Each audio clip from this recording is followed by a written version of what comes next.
E bateu o desespero, hein? Bateram duas coisas, né? Primeiro foi o desespero e depois a vontade de aproveitar uma mamata, que isso, pro bolsonarismo, olha, não tem nada que eles gostem mais do que uma boa mamata. Pois bem, o que acontece é o seguinte, os bolsonaristas marcaram uma viagem para essa semana para os Estados Unidos, vários parlamentares, para, abre aspas, denunciar violações de direitos humanos no Brasil. Fala, caramba!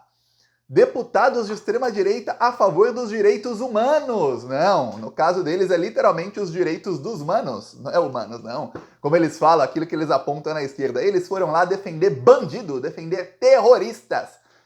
Só que tem uma coisa, a Comissão de Direitos Humanos da Câmara dos Deputados dos Estados Unidos cancelou a audiência deles. E aí, eles não puderam nem entrar.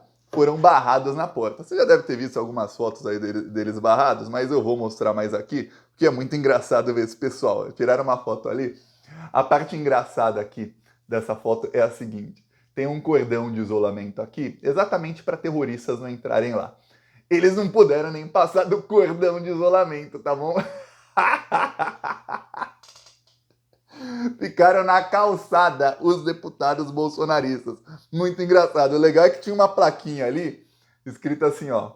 Members only, apenas membros, tá? Vocês não são membros. Aqui, ó, a ralé fica aqui do lado de fora, tá? Ó.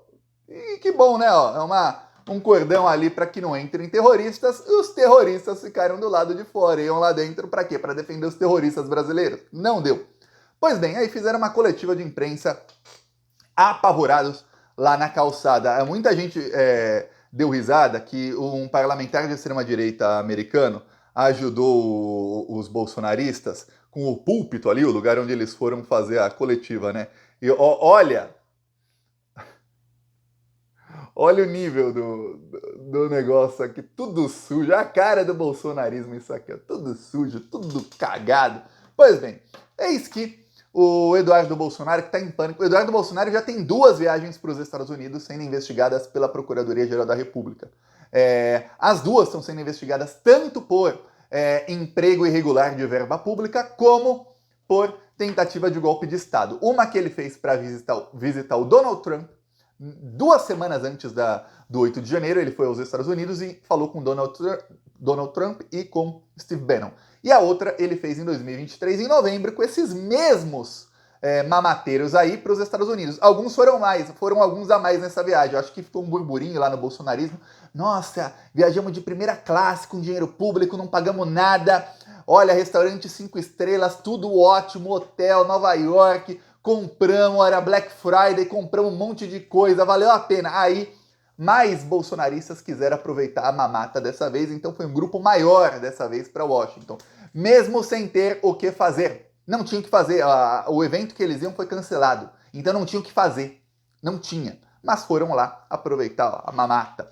Não tenha dúvidas de que eles serão investigados também, eu já falei com o Léo Bastos, de qualquer maneira nem precisava, porque ele já estava escrevendo uma denúncia ao Ministério Público Federal, que você não tenha dúvidas, em poucos dias estará na mesa do Paulo Gonet, Procurador-Geral da República, que vai começar a investigar aí o emprego de dinheiro público, quanto está custando essa brincadeirinha aí dos bolsonaristas. Eles estão apavorados porque eles sabem que vai ter muita prisão, tá?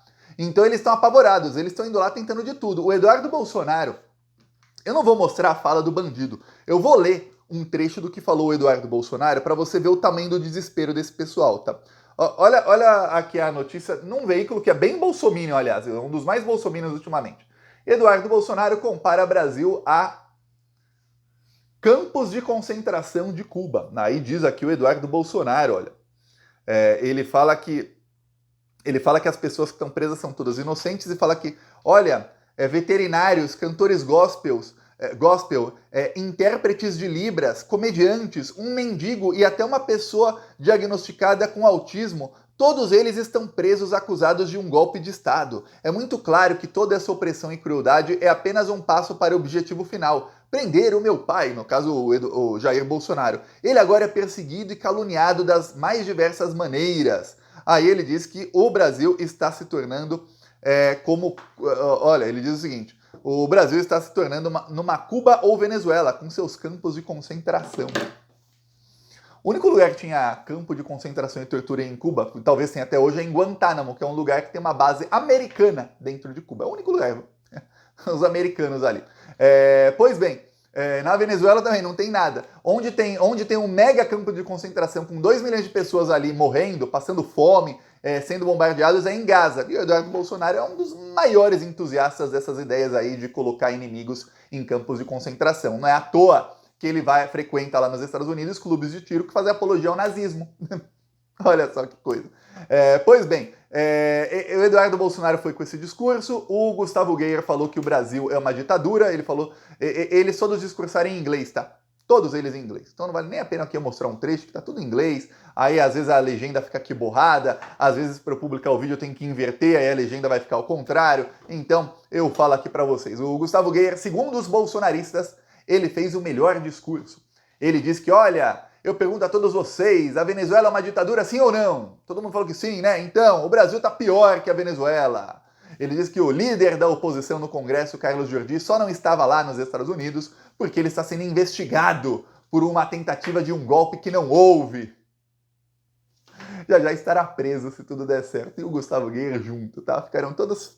não era o sonho dele? Eles falavam, fechados com Bolsonaro. Olha, é o que acontecerá com todos eles. E aí o Gustavo Geyer falou que o Brasil é uma ditadura e que o Supremo Tribunal Federal está, nos últimos meses, o trabalho todo que faz o Supremo Tribunal Federal é para soltar traficantes, para soltar chefes criminosos e para prender cidadãos que lutam contra a narcoditadura que é o Brasil. Ou seja, Gustavo Geyer dobrou a aposta em falar que o Supremo Tribunal Federal é o braço judiciário de uma narcoditadura, que quem manda no Brasil são facções criminosas e que o Supremo Tribunal Federal está aí ajudando essas facções e prendendo quem são os verdadeiros patriotas, os que tentam defender a nação desses criminosos. Essa é a narrativa deles lá, tá? Essa é a narrativa deles nos Estados Unidos. Aí para tentar falar, olha, cada uma, é um negócio assim, para tentar falar que a viagem não é luxuosa, porque estão pagando tudo com dinheiro público, o Gustavo Geyer mostra aqui, ó, eles estão aqui num almoço, tal, lá em Washington, que é uma das cidades mais caras dos Estados Unidos. Aí ele mostra um vídeo num carro aqui, ó, e aí ele mostra, nossa, eu não vou nem mostrar a voz dele aqui, aí ele fala, nossa, a gente tá num carro aqui lotado, ó, pra vocês que acham que é luxo, olha só como é que é aqui a viagem. Aí já ele vai mostrar aí, estão num carro aqui, ele até chama de camburão, fala, estamos aqui num camburão, tá ele com o Zé Trovão, tá toda a bandidagem ali, né? Quem dera fosse um camburão já e eles fossem presos, a cara de bunda aí do Zé Trovão, tudo mais. Pois bem, Zé Trovão tá com cara de bunda mesmo, que ele é outro aí que essa semana piorou muito a situação jurídica do Zé Trovão. Tá. Aí estão eles depois foram almoçar, ele tenta mostrar, olha, a gente tá aqui, estão numa van, a gente tá aqui na van lotada, ó, apertadinho, e daí? Olha, 35 mil por mês ganha um parlamentar, dá para pagar um táxi lá, não pagou porque não quis. Aliás, se eles todos aí que falam de meritocracia, devem ser todos assim, nossa, se eles pagassem a própria viagem, eu, por exemplo, não tava nem aí, ó, quer ir lá, vai.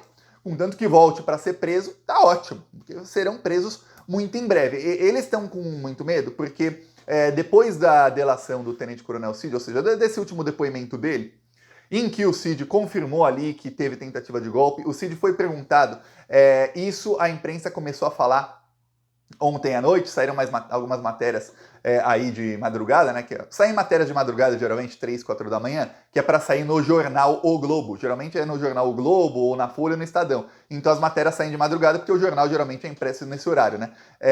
E saíram essas matérias aí dizendo que é o seguinte, olha, o tenente-coronel Cid confirmou, ele foi perguntado diretamente sobre quem eram essas pessoas mais radicais que estavam incentivando o Bolsonaro a dar golpe de Estado. Porque, segundo muitas testemunhas, o Bolsonaro, lembre, o Bolsonaro é covarde, tá?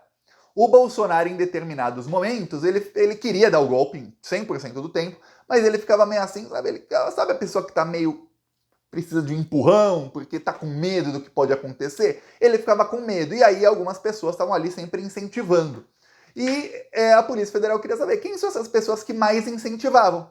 Quem eram esses que falavam, vai lá, vai lá, vai lá, vai lá, a ponto dele fazer a minuta, dele tentar, não sei o quê, e dele ir até o fim com a tentativa. Quem foi até o fim? Tentou. Deu errado dia 8 de janeiro. A tentativa antes não deu certo por algum motivo que saberemos em algumas semanas. Mas ele foi até o fim na tentativa de golpe, é isso que a Polícia Federal diz. Pois bem, quem é que incentivou tanto para um cara tão covarde que, pelo que dizem algumas testemunhas, em alguns momentos ele duvidava se daria certo o golpe, ou seja, ele não queria, em alguns momentos ele não queria porque achava que não ia dar certo. Quem que incentivou tanto para ele tentar e fracassar as duas vezes? Tentou a primeira vez, fracassou com militares, tentou a segunda vez ao estilo Donald Trump, organizado pelo Eduardo Bolsonaro diretamente, que foi aos Estados Unidos falar com Trump, e fracassou.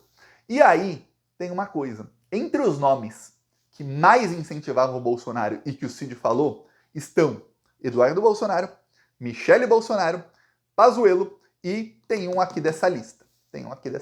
Né? Então, não falam a imprensa quem é, mas tem mais deputados aí. Então, tem parlamentares aí bolsonaristas graúdos, talvez mais de um dessa lista, que o tenente-coronel Cid delatou, falou, esses aí eram os que mais incentivavam.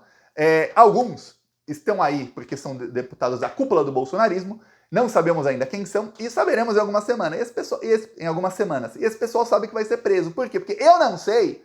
Será que é o Zé Trovão? Será que é o Van Hatten? O Van Hatten foi no acampamento golpista. O Van Hatten esteve lá. No acampamento golpista, não. Esteve lá no quartel-general do golpe, que era a mansão que o Bolsonaro alugou em Brasília e que era a sede ali do comitê de campanha dele de Brasília, que depois virou o QG do golpe, onde o Braga Neto batia ponto. Tava lá o Van Hatten, então, aposto eu que seja ele. Só que o Zé Trovão esteve no acampamento de Brasília e também teve no QG do golpe. Aí fala, peraí, também estava incentivando, então talvez mais de um aí desse grupo. Eles sabem, então eles estão lá tentando de todas as maneiras. Eles acreditam que, olha, se eles denunciarem ao mundo, abre aspas, essa ditadura que virou o Brasil, o Alexandre de Moraes vai ficar ali de mãos atadas e não vai prendê-los. O que acontece é o seguinte, não vai ser isso que vai acontecer. O Noblar falou ontem, a Polícia Federal está esperando aí só a assinatura do Alexandre de Moraes para prender o Bolsonaro. Eles já querem a prisão do Bolsonaro, já querem mais outras prisões. Houve já momentos em que a Polícia Federal pediu prisões de gente graúda bolsonarista e que o Alexandre de Moraes não autorizou. A última vez aí que foi a mais emblemática foi quando a Polícia Federal pediu a prisão do senador Marcos Duval e o Alexandre de Moraes não autorizou. Falou, não, busca e apreensão sim, outras medidas sim, prisão não. Não é o momento ainda de prender o Marcos Duval. Mas veja, se dependesse da Polícia Federal, o Marcos Duval, o senador, estaria preso desde abril do ano passado. Estaria completando aí no mês que vem 1 ano enjaulado o Marcos Duval. Veja como a situação é difícil. Agora você acha que é só ele?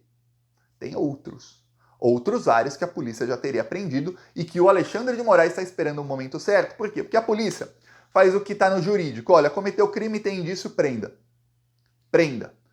Vai atrapalhar a investigação e esse cara ficar solto. O Alexandre de Moraes não. Ele sabe que se ele prende um parlamentar, vai ter uma votação no Congresso Nacional, os bolsonaristas vão fazer um escarcéu, a imprensa vai fazer um escarcéu, não sei o quê, aí tem uma chance nessa votação no Congresso Nacional de mandarem soltar. E aí fica desmoralizado o Alexandre de Moraes, porque hoje no Brasil prender um parlamentar é um parto. Nossa senhora, olha só que coisa. Lá no Espírito Santo já tinha uma articulação ali para que o bolsonarista que foi preso continuasse preso. Desfizeram ali a articulação para que ele fosse solto. Ele foi solto, o bolsonarista. Então, o Alexandre de Moraes mandou prender e a Assembleia Legislativa mandou soltar. E aí, pela Constituição, assim, pelo entendimento que o próprio STF teve da Constituição, as Assembleias Legislativas, assim como o Congresso Nacional, têm a prerrogativa de manter um membro preso ou não. E aí, olha só que coisa. Não se prendem parlamentares. Para prender aí esses parlamentares, eles vão ter que ser antes julgados para que eles sejam condenados a mais de 4 anos, aí eles são cassados vão presos. Esse é o trâmite aí para prender um parlamentar hoje, exceto os que podem ser cassados antes via TSE. O problema é que no TSE, o atual corregedor, é o bolsonarista Raul Araújo. Ele está sentado em cima de um inquérito que tem 76 bolsonaristas. A maioria são parlamentares, tá?